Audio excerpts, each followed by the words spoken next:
Hey guys, Ryan Dawes here from IoT Tech, and as we promised in a unboxing video earlier this week on the channel, we are back looking at the NETGEAR Arlo Q, this time for a full review. So if we start off with a few of the positives, first of all you can see that it's very nice hardware. We went over all that in the unboxing video, so we won't go over that too much again. The LEDs all around here for night vision has proven to be fantastic, so at night you can barely tell that it's actually dark. These do a fantastic job. Officially in the specs it says that these work up to 25 feet. I think that they're underestimating themselves there a little bit, so you know, that's a nice positive. In the app you can set certain motion zones in the room so that you'll get a push notification or an email alert whenever those motion zones have been broken. You can set up to 3 of these, so that's another nice feature. A feature which is coming up but not here just yet is geofencing. Now I was speaking to NETGEAR's Vice President of Smart Home Products at the launch of this device in London earlier this week, and he said that is coming, so that should be here around May, and that will allow the device to automatically arm when you leave the house and get a set distance away from wherever you say. As probably to be expected with NETGEAR, the Wi-Fi range on this is fantastic, even using my D-Link router, which, you know, I thought one device or the other was going to explode, but it didn't, and yeah, it's fantastic. Now if we move on to a couple of the issues that I found. First of all, the video isn't fantastic, not compared to some of the competitors. It is a little bit grainy, and it also doesn't necessarily deal very well with direct light. Now I know, of course, most cameras suffer from this, but as you can see from this clip here, then it could do with being a little bit better, I think. But of course, all these kind of things can be solved with upcoming updates, so that might not be too much to worry about, but just be aware of that. Another big concern is the camera lag. Now, being NETGEAR, I would have thought that they would have been able to get on top of this, but there's about a 10-second camera lag even when the camera is placed right next to the router, so you know, that seems a little bit excessive, and I really hope that they sort that out. Another big issue that I found is that after using the two-way audio, after you send an audio message, it has a tendency to disconnect, which then you only have to tap to reconnect, and does that quite quickly. But it's an annoying little bug, it seems, more than anything. So that's another thing to be aware of. The device offers free 7-day cloud recordings out of the box, but to have a timeline kind of view of that and just go back to whenever you want rather than exactly when alerts have been set off, then that will cost extra. You can have up to 5 cameras on the basic free plan, but if you go up to their $9.99 month plan, then you can have 60 days cloud recordings, and it can support up to 15 cameras. Okay, so if we take a quick look at the Arlo app itself, when you first open it, you'll see an overview of the cameras you have connected. We've only got the one connected up here at the moment. You can see by the Wi-Fi icon up there that you've got a very good strong signal. If we tap on the live icon, then obviously it will do what it says, it will go live.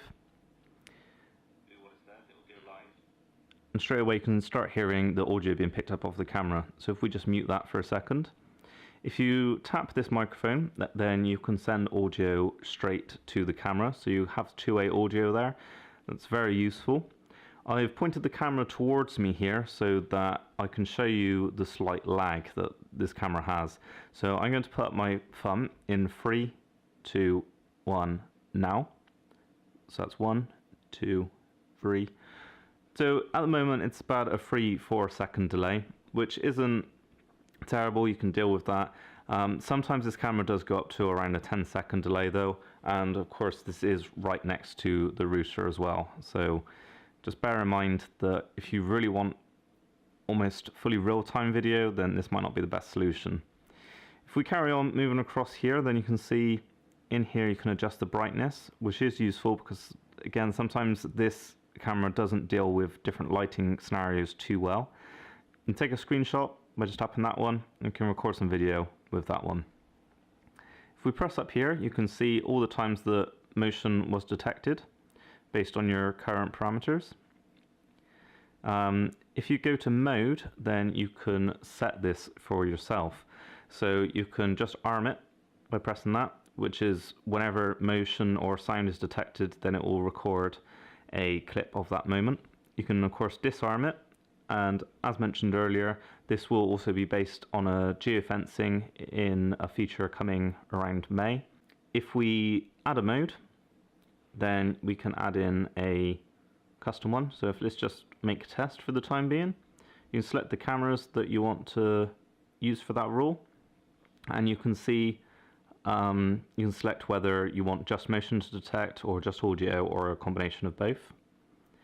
You can also select the motion sensitivity, which is quite clever, and you can create a custom activity zone. Now this is very useful, and I feel like would be great for businesses looking to protect just certain areas of their building. So if we create a new zone, this is just a still picture at the moment. There's not a lot I can really select on here, but say if I wanted to make sure no one goes near my camera, I could, you know, set a motion zone just there, name that, let's name that camera protector,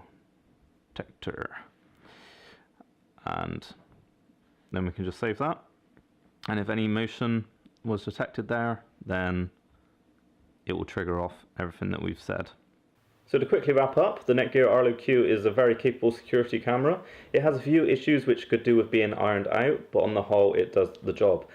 To be honest, I feel like this would be better suited to small businesses who want to protect their assets and can stick a few cameras around all over the place with a long Wi-Fi range, and will have alerts whenever there's anything, you know, out of the usual.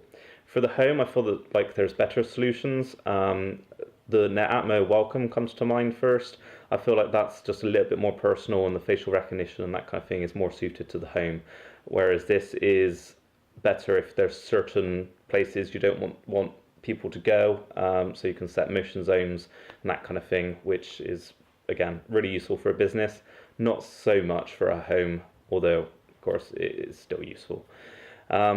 This is up for pre-order now in the UK. It'll be hitting our stores on March the 1st, and it's up for pre-order for £170 at the moment. If you're in the US, then it should already be out for you guys. So I hope you enjoyed the video, and if you did, then please like, share and subscribe and all that stuff. Make sure to check out our website, and all of that stuff is in the description below. So thanks for watching, and we'll see you in the next one.